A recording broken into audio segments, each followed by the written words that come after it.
ठीक है। एनपीओ क्या है? The organisation which is not meant for earning profit, ऐसा ऑर्गेनाइजेशन जो प्रॉफिट अर्निंग ऑब्जेक्टिव से क्या नहीं बनाया गया।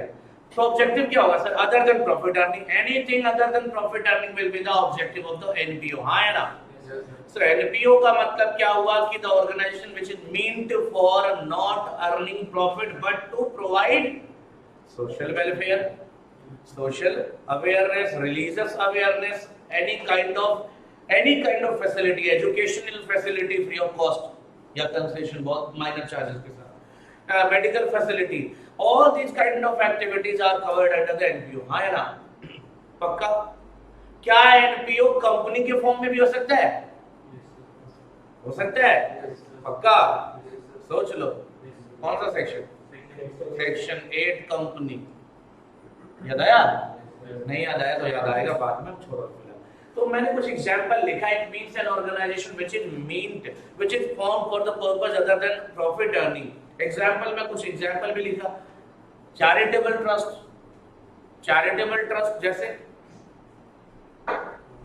बहुत से, दो चार नाम दो जो रियल में नाम दो, नाम एक्चुअली। हाँ, टाटा फाउंडेशन जी जो भी, और ये चीटिंग कर रहा है। ये कह रहा है बड़ी बड़ी कंपनियों के नाम के साथ आगे फाउंडेशन जोड़ते जाओ, वो होंगे ही कहीं ना कहीं, बने ही होंगे, है ना? यूनिसेफ, कैनविन, है ना? और कोविन भी है। अब कोविन गवर्नमेंट है तो फ्री में तो वैक्सीन लगवा रहा, वो भी तो एनपीओ ही हुआ ना यार। चैरिटेबल ही है वो, फ्री में। गवर्नमेंट में तो चैरिटी लेती है। हाँ फ्री में है। गवर्नमेंट स्कूल की बात करो, गवर्नमेंट स्कूल कभी गया देखने? देखा तो ही होगा, कुछ ने पढ़ाई भी करी होगी मेरी तरह, ठीक है ना? तो we are very much aware of the situation what is going. अच्छा स्कूल था मेरा वाला, बाकी ये गवर्नमेंट स्कूल आज के टाइम में क्या, उनको छोड़ो, ठीक है? गवर्नमेंट स्कूल, सर गवर्नमेंट क्यों, प्राइवेट क्यों नहीं? प्राइवेट स्कूल तुम्हें लगता है एनपीओ है? भाई प्राइवेट स्कूल का बस चले तो माँ बाप की आधी प्रॉपर्टी अपने नाम करा ले पहले ही दिन। बच्चा वो किंडरगार्टन में एडमिशन लेने गया, सर इसको 12वीं तक पढ़ाएंगे, आधी प्रॉपर्टी मुझे दे दो, क्योंकि किंडरगार्टन प्लेवे में एडमिशन के लिए 2-4 लाख का डोनेशन तो दबा ही लेते हैं, मतलब है इस सिस्टम में। डोनेशन बोलते वैसे खास कर उसको रिश्वत। हाँ वही, अरे हर स्कूल में मेरे भाई सारे चोर हैं प्राइवेट स्कूल वाले, मैक्सिमम। सारे बोलना गलत है, मैक्सिमम है। तो रिकॉर्ड भी करना, कोई दिक्कत नहीं, कोई नहीं, सच बोलने के लिए कोई टेंशन नहीं। तो दैट इज ओके, यहाँ तक कोई दिक्कत किसी बच्चे को? हाँ सर एनजीओज भी होते हैं, एनजीओज जितने भी हैं, जैसे यूनिसेफ का नाम लिया, यूनाइटेड नेशंस का है, और क्राई, एक क्राई, रोने मत लगना, cry is a kind of NGO. हाँ पेटा भी एनजीओ है ना, जिसको केवल डॉग्स में ही एनिमल दिखाई देता, बाकी किसी और में एनिमल नहीं दिखाई देता, है ना? पेटा और भी है ना? भाई हमारे यहाँ से, हमारे देश में सबसे ज्यादा फर्जी एनजीओज काम करते हैं ना इमोशंस के ऊपर। तो देखो ये सभी, मेरे को फर्जी और लीगल इलीगल की बात नहीं करनी, मेरे को तो सच बताना कि what is the meaning of NPO. तो मीनिंग इट्स क्वाइट क्लियर, है ना? तो ये जो भी ऑर्गेनाइजेशन है एनपीओ कहलाएंगे, इस तरह के ऑर्गेनाइजेशन। गवर्नमेंट स्कूल इसलिए क्योंकि भाई देखो मैं भी 11th 12th 2008-9 में किया था, मेरे स्कूल में मुझे जहाँ तक याद है कि मिला जुला के 500 से 600 रुपए फीस दोनों साल की कंप्लीट लगी होगी, उससे ज्यादा नहीं लगी होगी, ठीक है? आज के टाइम में चलो 5-6 हजार लग जाएगा, लेकिन 5-6 हजार भी कोई ज्यादा नहीं है in comparison to private school, जो कि मतलब 1 जीरो और बढ़ा लो, 2 जीरो बढ़ा लो कुछ के लिए, तो महीने के 10,000 वाले भी हैं स्कूल कुछ, है ना?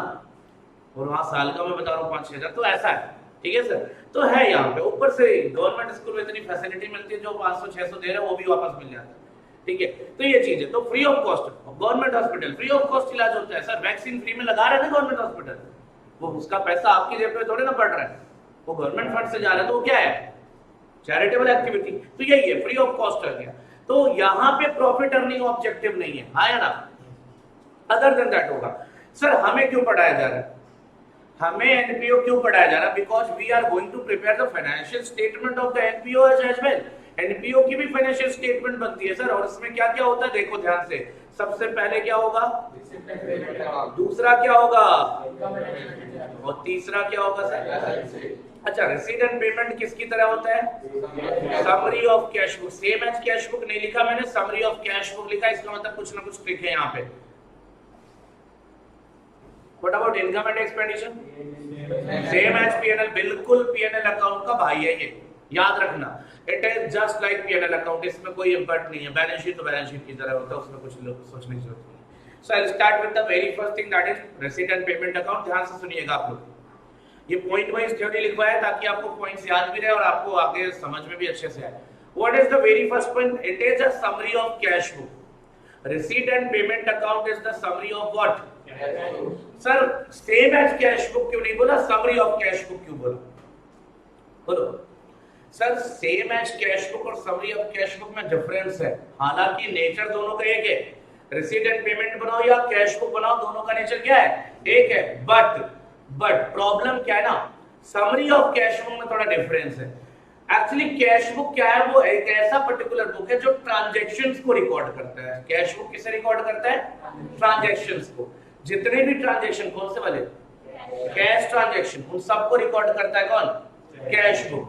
But what about this particular thing, receipt and payment, ये ट्रांजैक्शन को रिकॉर्ड नहीं करता। ट्रांजैक्शन का अल्टीमेट बैलेंस जो होता है at the end of the year, वो रिकॉर्ड करता है। तो मतलब उन सारे ट्रांजैक्शन को एक साथ एक्यूमुलेट करो, लास्ट में रिकॉर्ड करो, at the end of the year ये रिसीट एंड पेमेंट में चला जाएगा। और कैश बुक में जो जाएगा वो क्या जाएगा, अगर ट्रांजैक्शन 10 बार हुआ तो 10 बार रिकॉर्ड होगा, यहाँ पे एक बार समरी रिकॉर्ड होगा। तो that is the difference, that is the only difference. Otherwise अगर आप बोलोगे नेचर सेम है, कैरेक्टरिस्टिक सेम है, ठीक है ना। ये भी कैश ट्रांजैक्शन रिकॉर्ड करता है, नेक्स्ट पॉइंट वही है, it records all the cash transactions only cash transaction. Non cash transaction cash book और रिसीट एंड पेमेंट दोनों में नहीं आएगा। क्लियर है इतना। नेक्स्ट पॉइंट पे जाइए, what it follows the concept of what, real account। it follows the concept of what, real account। real account क्यों सर, कैश बुक है, कैश की बात कर रहा है। कैश मतलब कौन सा, रियल अकाउंट। कैश का नेचर क्या है, रियल अकाउंट नेचर है सर। कैश का नेचर अगर रियल है तो रियल अकाउंट का कंसेप्ट फॉलो करेगा, उसके अलावा कुछ और फॉलो नहीं करेगा। व्हाट अबाउट नेक्स्ट थिंग, ये तो बताया कैश बेसिस मतलब। अच्छा, दो बेसिस ऑफ ट्रांजैक्शन हो गया, एक तो सामने लिखा, दूसरा क्या है, अक्रूवल बेसिस। कैश बेसिस में क्या है सर, ध्यान से सुनिएगा। कैश बेसिस में हम जो भी ट्रांजैक्शन रिकॉर्ड करते हैं वो कैश के मूवमेंट पे, अगर कैश आया तो रिकॉर्ड होगा, कैश गया तो रिकॉर्ड होगा। कौन सी ईयर में, करेंट ईयर। ट्रांजैक्शन किस ईयर का है कोई फर्क नहीं पड़ता, नेक्स्ट ईयर का है कोई फर्क नहीं पड़ता, प्रीवियस ईयर का है कोई फर्क नहीं पड़ता। करेंट ईयर में कैश का मूवमेंट होना चाहिए, रिकॉर्ड हो जाएगा। यही है कैश बेसिस ट्रांजैक्शन का मतलब, कैश बेसिस अकाउंटिंग का मतलब। क्लियर, पक्की बात। नेक्स्ट, ये ऊपर वाले पॉइंट को मैंने कवर कर दिया, ऊपर वाले पॉइंट में ये नीचे वाला पॉइंट कवर कर दिया। It records all the cash transaction which have been incurred during the year. ठीक है, एनपीओ क्या है, the organisation which is not meant for earning profit. ऐसा ऑर्गेनाइजेशन जो प्रॉफिट अर्निंग ऑब्जेक्टिव से क्या नहीं बनाया गया। तो ऑब्जेक्टिव क्या होगा sir, other than profit earning, anything other than profit earning will be the objective of the NPO. हां है ना। So NPO का मतलब क्या हुआ कि the organization which is meant for not earning profit but to provide social welfare, social awareness, religious awareness, any kind of facility, educational facility free of cost या concession बहुत minor charges के साथ, medical facility, all these kind of activities are covered under the NPO। हाँ है ना, पक्का। क्या NPO company के फॉर्म में भी हो सकता है, हो सकता है, पक्का। सोच लो कौन सा सेक्शन, सेक्शन 8 कंपनी। याद आया, नहीं याद आया तो याद आएगा बाद में, छोड़ो। तो मैंने कुछ एग्जांपल लिखा। It means an organisation which is meant, which is form for the purpose other than profit earning. Example में कुछ एग्जांपल भी लिखा। चैरिटेबल ट्रस्ट, चैरिटेबल ट्रस्ट जैसे बहुत से, दो चार नाम दो जो रियल में नाम दो, नाम एक्चुअली। हाँ, टाटा फाउंडेशन थी जो भी, और बस ये चीटिंग कर रहा है। ये कह रहा है बड़ी बड़ी कंपनियों के नाम के साथ आगे फाउंडेशन जोड़ते जाओ, वो होंगे ही कहीं ना कहीं, बने ही होंगे, है ना। यूनिसेफ कैन विन, है ना, और कोविन भी है। अब कोविन गवर्नमेंट है तो फ्री में तो वैक्सीन लगवा रहा है, वो भी तो एनपीओ ही हुआ ना यार, चैरिटेबल ही है वो, फ्री में। गवर्नमेंट में तो चैरिटी लेती है, हाँ फ्री में है। गवर्नमेंट स्कूल की बात करो, गवर्नमेंट स्कूल कभी गया देखने? देखा तो ही होगा, कुछ ने पढ़ाई भी करी होगी मेरी तरह, ठीक है ना। तो we are very much aware of the situation what is going. अच्छा स्कूल था मेरा वाला, बाकी ये गवर्नमेंट स्कूल आज के टाइम में क्या, उनको छोड़ दो, ठीक है। गवर्नमेंट स्कूल, सर गवर्नमेंट क्यों, प्राइवेट क्यों नहीं? प्राइवेट स्कूल तुम्हें लगता है एनपीओ है? भाई प्राइवेट स्कूल का बस चले तो माँ बाप की आधी प्रॉपर्टी अपने नाम करा ले पहले ही दिन। बच्चा वो किंडरगार्टन में एडमिशन लेने गया, सर इसको 12वीं तक पढ़ाएंगे, आधी प्रॉपर्टी मुझे दे दो, क्योंकि किंडरगार्टन प्ले वे में एडमिशन के लिए 2-4 लाख का डोनेशन तो दबा ही लेते हैं, मतलब है इस सिस्टम में। डोनेशन बोलते वैसे खास कर उसको रिश्वत। हाँ वही, अरे हर स्कूल में मेरे भाई सारे चोर हैं प्राइवेट स्कूल वाले, मैक्सिमम, सारे बोलना गलत है, मैक्सिमम है। तो रिकॉर्ड भी करना, कोई दिक्कत नहीं, कोई नहीं, सच बोलने के लिए कोई टेंशन नहीं, तो दैट इज ओके। यहाँ तक कोई दिक्कत किसी बच्चे को? हाँ सर एनजीओज भी होते हैं, एनजीओ जितने भी हैं, जैसे यूनिसेफ का नाम लिया, यूनाइटेड नेशंस का है, और क्राई, एक क्राई, रोने मत लगना, cry is a kind of NGO. हाँ पेटा भी एनजीओ है ना, जिसको केवल डॉग्स में ही एनिमल दिखाई देता, बाकी किसी और में एनिमल नहीं दिखाई देता, है ना, पेटा। और भी है ना भाई। हमारे यहाँ से, हमारे देश में सबसे ज्यादा फर्जी एनजीओ काम करते हैं ना इमोशंस के ऊपर। तो देखो ये सभी, मेरे को फर्जी और लीगल इलीगल की बात नहीं करनी, मेरे को तो सच बताना कि what is the meaning of NPO. तो मीनिंग इज क्वाइट क्लियर, है ना। तो ये जो भी ऑर्गेनाइजेशन है एनपीओ कहलाएंगे, इस तरह के ऑर्गेनाइजेशन। गवर्नमेंट स्कूल इसलिए क्योंकि भाई देखो मैं भी 11th 12th 2008-9 में किया था, मेरे स्कूल में मेरी, मुझे जहाँ तक याद है कि मिला जुला के 500 से 600 रुपए फीस दोनों साल की कंप्लीट लगी होगी, उससे ज्यादा नहीं लगी होगी, ठीक है। आज के टाइम में चलो 5-6 हजार लग जाएगा, लेकिन 5-6 हजार भी कोई ज्यादा नहीं है in comparison to private school, जो कि मतलब 1 जीरो और बढ़ा लो, 2 जीरो बढ़ा लो कुछ के लिए, तो महीने के 10,000 वाले भी हैं स्कूल कुछ, है ना, और वहाँ साल का मैं बता रहा हूँ 5-6 हजार, तो ऐसा है, ठीक है सर। तो है यहाँ पे ऊपर से गवर्नमेंट स्कूल में इतनी फैसिलिटी मिलती है, जो 500-600 दे रहे हैं वो भी वापस मिल जाता है, ठीक है। तो ये चीज है, तो free of cost government hospital, free of cost इलाज होता है सर। वैक्सीन फ्री में लगा रहे हैं ना गवर्नमेंट हॉस्पिटल, वो उसका पैसा आपकी जेब में थोड़े ना पड़ रहा है, वो गवर्नमेंट फंड से जा रहा है, तो वो क्या है, चैरिटेबल एक्टिविटी। तो यही है, फ्री ऑफ कॉस्ट आ गया।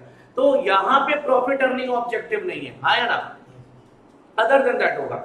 सर हमें क्यों पढ़ाया जा रहा है, हमें एनपीओ क्यों पढ़ाया जा रहा है? Because we are going to prepare the financial statement of the NPO as well. NPO की भी फाइनेंशियल स्टेटमेंट बनती है सर, और इसमें क्या क्या होता है देखो ध्यान से। सबसे पहले क्या होगा, दूसरा क्या होगा, और तीसरा क्या होगा सर? अच्छा, रिसीट एंड पेमेंट किसकी तरह होता है? Summary of cash book. Same as cash book नहीं लिखा मैंने, समरी ऑफ कैश बुक लिखा, इसका मतलब कुछ ना कुछ ट्रिक है यहाँ पे। What about income and expenditure? Same as P&L, बिल्कुल P&L अकाउंट का भाई है ये, याद रखना। It is just like P&L account, इसमें कोई इम्पैक्ट नहीं है। बैलेंस शीट तो बैलेंस शीट की तरह होता है, उसमें कुछ लोग सोचने की जरूरत नहीं। So I'll start with the very first thing, that is receipt and payment account। ध्यान से सुनिएगा आप लोग, ये पॉइंट वाइज थ्योरी लिखवाया है ताकि आपको पॉइंट्स याद भी रहे और आपको आगे समझ में भी अच्छे से आए। What is the very first point? It is a summary of cash book. Receipt and payment account is the summary of what? Sir same as cash book क्यों नहीं बोला, समरी ऑफ कैश बुक क्यों बोला? बोलो sir, same as cash book और summary of cash book में difference है, हालांकि नेचर दोनों का एक है। रिसीट एंड पेमेंट बनाओ या कैश बुक बनाओ, दोनों का नेचर क्या है, एक है। बट प्रॉब्लम क्या है ना, समरी ऑफ कैश बुक में थोड़ा डिफरेंस है। एक्चुअली कैश बुक क्या है, वो एक ऐसा पर्टिकुलर बुक है जो ट्रांजैक्शंस को रिकॉर्ड करता है। कैश बुक किसे रिकॉर्ड करता है? ट्रांजैक्शंस को। जितने भी ट्रांजैक्शन, कौन से वाले, कैश ट्रांजैक्शन, उन सबको रिकॉर्ड करता है कौन, cash book. But what about this particular thing, receipt and payment, ये ट्रांजैक्शन को रिकॉर्ड नहीं करता। ट्रांजैक्शन का अल्टीमेट बैलेंस जो होता है at the end of the year, वो रिकॉर्ड करता है। तो मतलब उन सारे ट्रांजैक्शन को एक साथ एक्यूमुलेट करो, लास्ट में रिकॉर्ड करो, at the end of the year ये रिसीट ऑफ पेमेंट में चला जाएगा। और कैश बुक में जो जाएगा वो क्या जाएगा, अगर ट्रांजैक्शन 10 बार हुआ तो 10 बार रिकॉर्ड होगा, यहाँ पे एक बार समरी रिकॉर्ड होगा। तो that is the difference, that is the only difference. Otherwise अगर आप बोलोगे नेचर सेम है, कैरेक्टरिस्टिक सेम है, ठीक है ना। ये भी कैश ट्रांजैक्शन रिकॉर्ड करता है, नेक्स्ट पॉइंट वही है, it records all the cash transactions only cash transaction, non cash transaction cash book और रिसीट एंड पेमेंट दोनों में नहीं आएगा। क्लियर है इतना। नेक्स्ट पॉइंट पे जाइए, what it follows the concept of what real account, it follows the concept of what real account। real account क्यों सर, कैश बुक है, कैश की बात कर रहा है, कैश मतलब कौन सा, रियल अकाउंट। कैश का नेचर क्या है, रियल अकाउंट नेचर है सर। कैश का नेचर अगर रियल है तो रियल अकाउंट का कंसेप्ट फॉलो करेगा, उसके अलावा कुछ और फॉलो नहीं करेगा। व्हाट अबाउट नेक्स्ट थिंग, ये तो बताया कैश बेसिस मतलब, अच्छा दो बेसिस ऑफ ट्रांजैक्शन होंगे, एक तो सामने लिखा, दूसरा क्या है अक्रूवल बेसिस। कैश बेसिस में क्या है सर, ध्यान से सुनिएगा, कैश बेसिस में हम जो भी ट्रांजैक्शन रिकॉर्ड करते हैं वो कैश के मूवमेंट पे, अगर कैश आया तो रिकॉर्ड होगा, कैश गया तो रिकॉर्ड होगा। कौन सी ईयर में, करंट ईयर। ट्रांजैक्शन किस ईयर का है कोई फर्क नहीं पड़ता, नेक्स्ट ईयर का है कोई फर्क नहीं पड़ता, प्रीवियस ईयर का है कोई फर्क नहीं पड़ता, करंट ईयर में कैश का मूवमेंट होना चाहिए, रिकॉर्ड हो जाएगा। यही है कैश बेसिस ट्रांजैक्शन का मतलब, कैश बेसिस अकाउंटिंग का मतलब। क्लियर, पक्की बात। नेक्स्ट, ये ऊपर वाले पॉइंट को मैंने कवर कर दिया, ऊपर वाले पॉइंट में ये नीचे वाला पॉइंट कवर कर दिया। It records all the cash transaction which have been incurred during the year. That doesn't matter कि वो कौन से ईयर से बिलोंग करता है, दैट डजंट मैटर वो किस ईयर से रिलेटेड है, करंट ईयर में वो ट्रांजैक्शन होना चाहिए और ऑब्वियसली कैश ट्रांजैक्शन होना चाहिए। क्लियर है। And last but not the least, it records all the type of cash transactions, whether of revenue nature और कैपिटल नेचर। भाई कैपिटल नेचर हो या रेवेन्यू नेचर, हमें उससे फर्क नहीं पड़ता। We are not considering the nature of transaction, we are just considering what, cash. Cash को कंसीडर कर रहे, the movement of cash will be there, only cash की बात करेंगे। क्लियर है इतना, पक्का। चलिए, ये रिसीट एंड पेमेंट की कुछ बातें थी जो आपको ध्यान देनी है, उसको बनाते वक्त भी ध्यान देना है। अब बारी है किसकी, इनकम एंड एक्सपेंडिचर अकाउंट की। ध्यान से देखिएगा, what about this particular thing, income and expenditure account के बारे में सबसे पहला पॉइंट बोला क्या, लेकिन अब पीएनएल में तो सर प्रॉफिट लॉस आता है, यहाँ पे प्रॉफिट लॉस नहीं आएगा, क्या आएगा, सरप्लस एंड डेफिसिट आएगा। याद रखना, सरप्लस एंड डेफिसिट, याद रखना इस चीज को। तो basically we are going to prepare income and expenditure account for the purpose of getting what is the surplus fund that we have and what is the deficit if in case. ठीक है ना, पहला point okay होना चाहिए। Second, अब भाई अगर PNL account का भाई है तो नेचर क्या होगा इसका, नॉमिनल अकाउंट का होगा। ये जो फॉलो करेगा नॉमिनल अकाउंट का कंसेप्ट फॉलो करता है। What is the concept of nominal account, debit all expenses and losses, credit all incomes and gains. तो बेसिकली ये जो भी रिकॉर्ड करता है नॉमिनल अकाउंट, वो कौन से ट्रांजैक्शन को रिकॉर्ड करता है, रेवेन्यू नेचर। यू मस्ट याद रखना। और नेक्स्ट पॉइंट क्लियर करना, it records all the revenue nature transactions which are related to current year। दो कंसेप्ट एक साथ। एक तो याद रखना कि capital nature expenditure income expenditure का पार्ट नहीं बनते। जो भी कैपिटल नेचर एक्सपेंडिचर्स होते हैं वो रेवेन्यू इनकम एंड एक्सपेंडिचर जो अकाउंट होता है, जो इनकम एंड एक्सपेंडिचर अकाउंट होता है वो कभी भी कैपिटल नेचर एक्सपेंडिचर्स को कंसीडर नहीं करता। ठीक है ना। कैपिटल नेचर एक्सपेंडिचर में जैसे एसेट्स वगैरह खरीदना, हाँ है ना, कैपिटल नेचर रिसिप्ट में लाइक एसेट बेच के पैसे कमाना, तो ये सब चीजें रिकॉर्ड नहीं होती यहाँ पे। केवल और केवल रेवेन्यू नेचर ट्रांजैक्शन को रिकॉर्ड करते हैं, ये याद रखना। Subject to certain exceptions, obviously exception भी होते हैं थोड़े बहुत, वो अलग चीज है। लेकिन जनरली जब हम रिकॉर्ड करते हैं यहाँ पे इनकम एंड एक्सपेंडिचर में, हम क्या रिकॉर्ड करते हैं, all the revenue nature transactions only. Clear. बस ये जो फॉलो करता है, ये फॉलो करता है कौन से basis of accounting, accrual basis of accounting. जो ट्रांजैक्शन को ड्यू बेसिस पे रिकॉर्ड करता है, यानी ट्रांजैक्शन अगर ड्यू हो गया तो रिकॉर्ड कर दो, अगर ड्यू नहीं है तो रिकॉर्ड मत करो। तो ये रिकॉर्ड करता है कौन से बेसिस पे, अक्रूवल बेसिस पे रिकॉर्ड करता है, एज यू कैन सी। ठीक है। अक्रूवल बेसिस ऑफ ट्रांजैक्शन पर बेसिस ऑफ अकाउंटिंग को फॉलो करता है। अब अक्रूवल बेसिस ऑफ अकाउंटिंग क्या कहता है, करंट ईयर का है ना रिकॉर्ड कर, करंट ईयर का है तो रिकॉर्ड कर, अगर किसी और ईयर का है तो उसे भगा यहां से। तो बस याद रखना कैश से कोई मतलब नहीं है, कैश आया गया नहीं गया नहीं आया कोई फर्क नहीं पड़ता, करंट ईयर से रिलेटेड है तो रिकॉर्ड होगा, ये चीज है। तो सेकंड जो इसके बाद का पॉइंट है, फोर्थ पॉइंट, वो भी मैंने डिस्कस कर दिया कि एक्चुअल बेसिस ऑफ अकाउंटिंग को फॉलो करता है। अब प्रॉब्लम आता है सर अल्टीमेट आउटकम क्या होता है, तो ultimate outcome either it will be a surplus और it will be a deficit. Sir surplus क्या होता है, अभी एक्सपेंडिचर कम है इनकम ज्यादा है तो क्या है सरप्लस, और अगर एक्सपेंडिचर ज्यादा है इनकम कम है तो डेफिसिट। और ये दोनों के दोनों कहां प्लस माइनस होते हैं, कैपिटल फंड में प्लस होते हैं या माइनस होते हैं। याद रखना यार कैपिटल नहीं होता, क्या होता है कैपिटल फंड, क्या होता है क्यों होता है वो भी बताऊंगा, कैपिटल फंड एंड ऑल जो भी है। So let me tell you one thing, जो भी हम एनपीओ में पढ़ते हैं वो फंड बेस्ड अकाउंटिंग करते हैं। हम जब भी एनपीओ की अकाउंटिंग करते हैं तो जनरली क्या से कौन से बेसिस पे चलते हैं, फंड बेस्ड अकाउंटिंग करते हैं। Each and every transaction will be supported with some kind of funds. जिसका कोई फंड नहीं उसके लिए कौन सा फंड है, कैपिटल फंड। जिसका कोई फंड नहीं वो क्या है, कैपिटल फंड का पार्ट होता है वो, याद रखना। बाकी स्पेशल पर्पस फंड भी होता है जिसको एंडोमेंट फंड भी बोलते हो, लाइक कभी बिल्डिंग फंड बनाया, कभी प्राइस डिस्ट्रीब्यूशन फंड बनाया, कभी टूर्नामेंट फंड बनाया। Every transaction will be supported with some kind of fund. जिसका कोई स्पेशल फंड नहीं है वो कहां जाएगा, जनरल फंड या कैपिटल फंड में। क्लियर है, पक्का? तो चलिए शुरू करते हैं, थोड़ी सी बातें और करेंगे। एंट्रेंस फी, सबसे पहले स्पेशल ट्रांजैक्शन की बात करने जा रहे हैं बेटा। यहीं पे बच्चे दिक्कत करते हैं और यहीं कंफ्यूज होते हैं। वैसे तो जो पहला पॉइंट लिखा है अगर आप 11th 12th पे देखोगे तो ये गलत पढ़ाया गया था, आपको गलत बताया गया था। हालांकि 11th 12th में पढ़ना भी यही था बच्चे को, क्योंकि जो पढ़ाया था उसने भी यही पढ़ा था, जो कॉपी चेक करना था उसने भी वही पढ़ा था गलत वाला, तो चेक करके वही वाला नंबर देता, सही वाला लिख देते तो गलत होता। एंट्रेंस फी और एडमिशन फी की बात करने जा रहे हैं, ध्यान से देखिए, इसका स्क्रीनशॉट मिलेगा, टेंशन मत लो।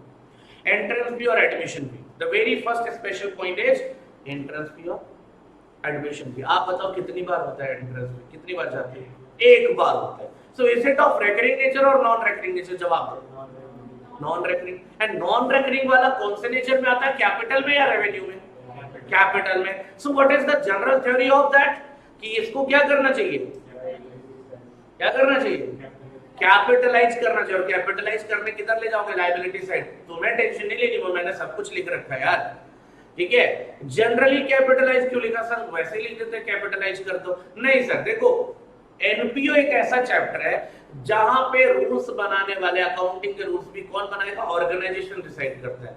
मतलब आपको अगर आपके पॉइंट ऑफ व्यू से बोले तो क्वेश्चन डिसाइड करता है। आमतौर पर अगर कोई पूछता है तो कौन डिसाइड करता है, ऑर्गेनाइजेशन। लेकिन आपको एग्जाम के पॉइंट ऑफ व्यू से अगर बताया जाए तो क्या कौन डिसाइड करता है, क्वेश्चन डिसाइड करता है। अगर क्वेश्चन में लिखा है कि इसको क्या कर दो, रेवेन्यू मान लो, तो क्या मानना पड़ेगा। अगर क्वेश्चन बोलता है इसको क्या कर दो, कैपिटल कर दो, तो क्या मानना पड़ेगा। और अगर क्वेश्चन कुछ नहीं बोलता है तब क्या करोगे, तो जो मैं बोलता हूं वो कर, क्या करना है, कैपिटलाइज करो। ये जनरल थ्योरी है, ठीक है ना। यानी ये जितनी भी बातें यहाँ लिखी मिल रही है आपको, ये सब बातें क्या है, जनरल थ्योरी को रिफ्लेक्ट कर रही है। जब क्वेश्चन साइलेंट हो तब की बात कर रही है, हाँ या ना, पक्की बात। चलिए देखते। सो एंट्रेंस फी या एडमिशन फी तो ओके है सर, बता दो मुझे, पक्का। व्हाट अबाउट नेक्स्ट थिंग, क्या लिखा है, एक और शब्द होता है डोनेशन के साथ साथ, charity. What is difference between donation and charity,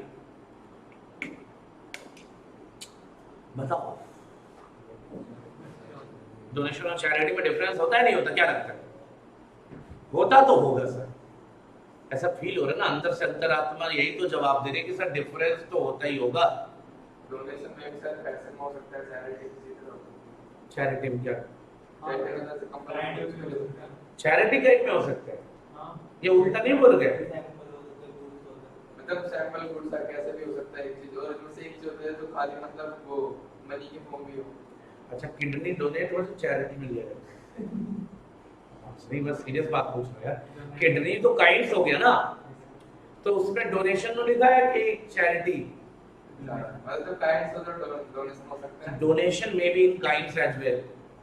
charity generally किसमें होगा, कैश में या छोटे अमाउंट का होगा यार, ऐसे समझो ना। डोनेशन बड़ा चाहिए। डोनेशन बड़ा टर्म है भाई, बोलो ना। डोनेशन भिखारी को क्या देते हैं? डोनेशन, चैरिटी, छोटा मोटा सब। लेकिन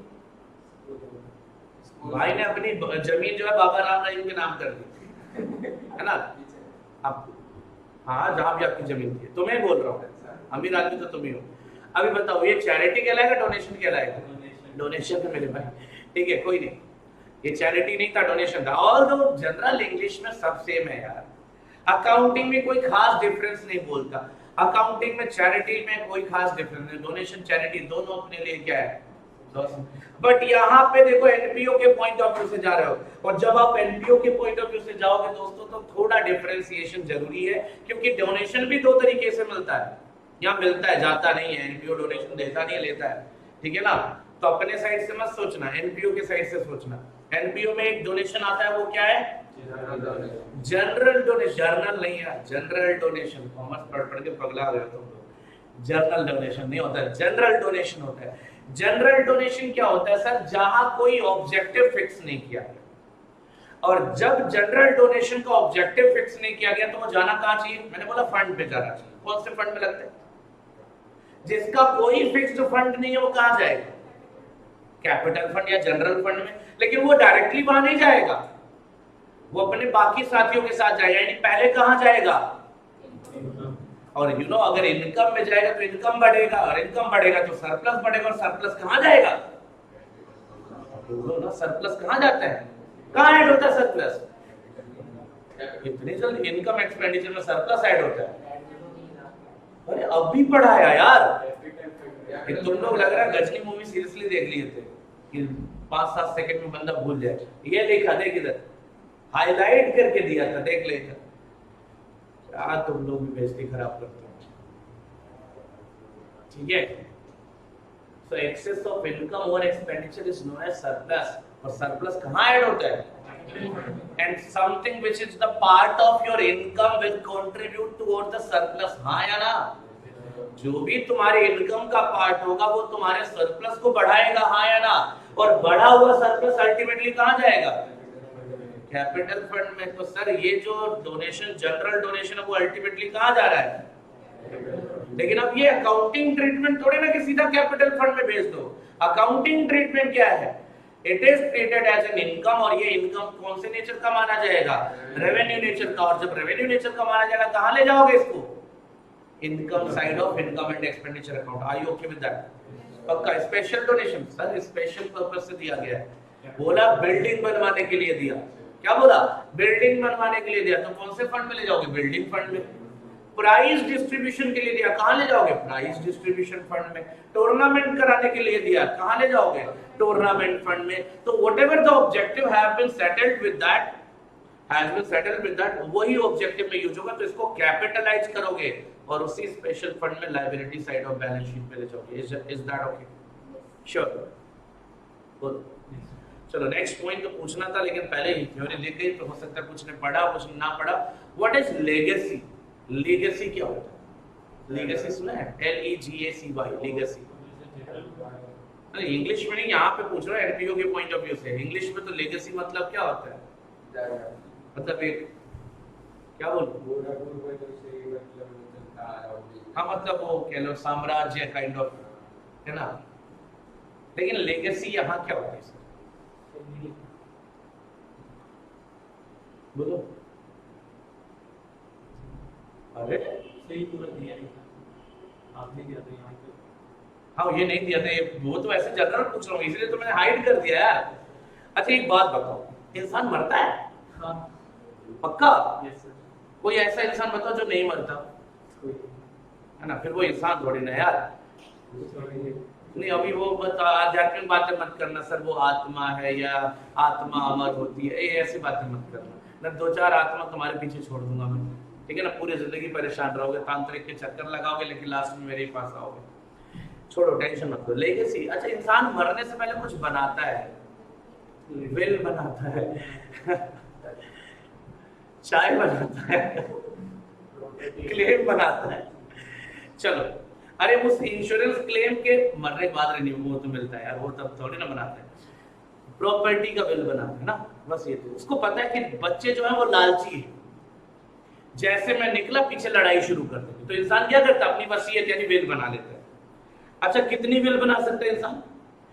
देखो उतनी बिल बना सकता है जितना चूहा अपना बिल बना सकता है, मतलब नो लिमिट इज देयर। चूहा जितना चाहो उतना बिल बनाए, उसने वैसे बिल बनाओ भाई, जितनी चाहो तुम हर 10 मिनट में एक बिल लिखते रहो, खाली बैठो, बुढ़ापे में कुछ है नहीं, है ना, स्टैम्प पेपर मंगवा के ढेर सारा रख लेना, इतना सारा, और हर 10 मिनट में मेरी वसीयत मिस्टर रामलाल को जाएगी, मिस्टर श्यामलाल को जाएगी, मिस्टर ये लाल को जाएगी, कोई नहीं मिला तो बस लाल पैथोलैब वाले के नाम कर देना, तो बीमारी का इलाज तो कुछ टेस्ट वेस्ट वही करेगा। सुनो ध्यान से बेटा, जो वसीयत होती है, जो विल होता है, वो बेसिकली क्या होता है, वो एक लीगल डॉक्यूमेंट होता है जो बनता कब है, मरने से पहले, बाद में नहीं। क्योंकि अगर मरने के बाद कोई अपनी वसीयत बनाने तुम्हारे सामने आ गया ना, तो तुम भी उसके साथ वहीं पहुंच जाओगे। तो मतलब मरने से पहले वसीयत बनाता है, लेकिन वो लीगली एनफोर्सेबल कब होता है, पहले या बाद में, ये सवाल था। हाँ, वो बॉलीवुड मूवीज की तरह मत सोचने लगना कि वसीयत में नाम लिख दिया तो उसको धक्के मार के निकाल दिया, कुछ नहीं होगा। जब तक बंदा जिंदा है वो वसीयत की वैल्यू 0 है, तो मरने के बाद वसीयत। अच्छा बॉलीवुड से याद आया, मूवीज में डायलॉग सुना होगा तुमने, सुधर जाओ वरना ये सारी प्रॉपर्टी से तुम्हें बेदखल कर दूंगा, ये अनाथ आश्रम में दे दूंगा। सुनाइए, कुछ को तो लिटरली घर पे मिलता भी होगा, ये तुम में से कितनों को मिलता भी होगा ये धमकी कि सुधर जाओ नहीं तो ये सारी प्रॉपर्टी तुम्हारी बहन के नाम कर दूंगा, तुम्हारे वो पड़ोसी के नाम कर दूंगा, या अनाथ आश्रम में दान दे दूंगा, सुधर जाओ, ऐसा बोला गया होगा।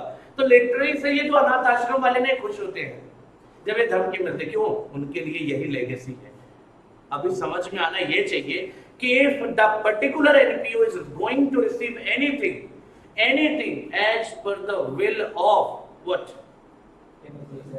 deceased person, obviously मरने के बाद ही मिलेगा।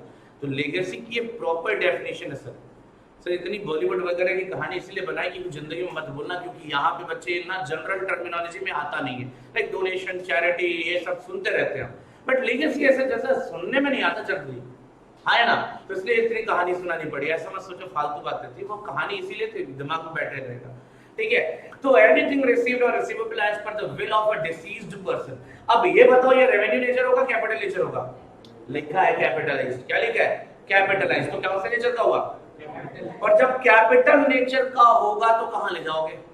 Liability side of balance sheet. मुझे लगता है इजी होना चाहिए वसीयत के हिसाब से। तुमने ये चीज लिटरली एक्चुअली भी करते लोग, कई लोग ऐसे हैं कि जिनकी प्रॉपर्टी का कोई प्रॉपर अगर कोई उनका लीगल एयर नहीं होता तो क्या करते वो ऐसे चैरिटी में दे देते हैं, किसी ऑर्फनेज को या किसी ऐसे जैसे गौशाला हो गया, यहाँ पे ज्यादातर रन करते हैं लोग, ऐसे तो होता है, प्रॉपर्टी डोनेट कर दी, यार यही है। हाँ, जीते जी करिए तो वो अलग चीज है, वो डोनेशन है। जीते जी करिए तो डोनेशन है, काइंड्स में भी जा सकता है, हाँ या ना।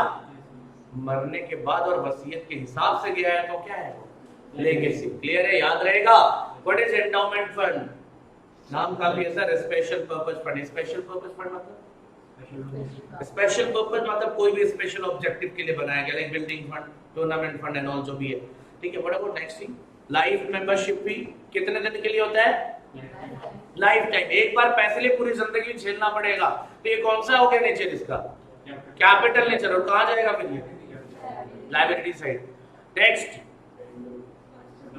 What is subscription? That is the basic source of revenue. एक एनपीओ में बेसिकली जो सब्सक्रिप्शन होता है, मेंबर्स को जो भरना पड़ता है एनुअली, वही बेसिक सोर्स ऑफ रेवेन्यू, ठीक है ना। लास्ट में क्या लिखा था? जस्ट टू रिमाइंड यू कि ये जो कैपिटल फंड है इसी का दूसरा नाम है क्या? General fund. और इसी का तीसरा नाम है क्या? Accumulated fund. तो all these names are similar. ये है आपकी थ्योरेटिकल पोर्शन का पार्ट। तो बेटा मैं कहूंगा इसका पूरा एक स्क्रीनशॉट लेके अपने ग्रुप्स में शेयर कर लो। स्क्रीनशॉट ले लो ये।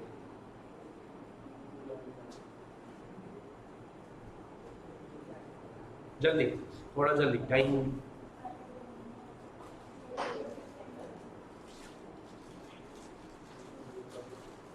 Done?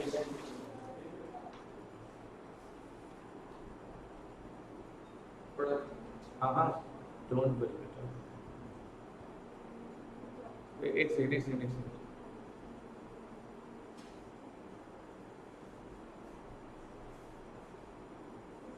Done.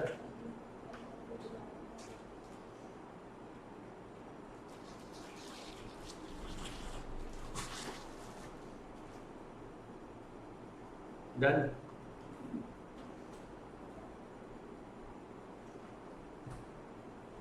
this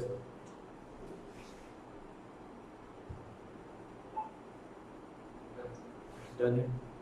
So I'll start with the practical sums जो कि आपके लिए, और सब्सक्रिप्शन के बारे में मैं यहाँ कुछ डिटेल नहीं बता रहा क्योंकि सब्सक्रिप्शन के ऊपर तो तुम्हें प्रॉपर अकाउंटिंग ही करनी है,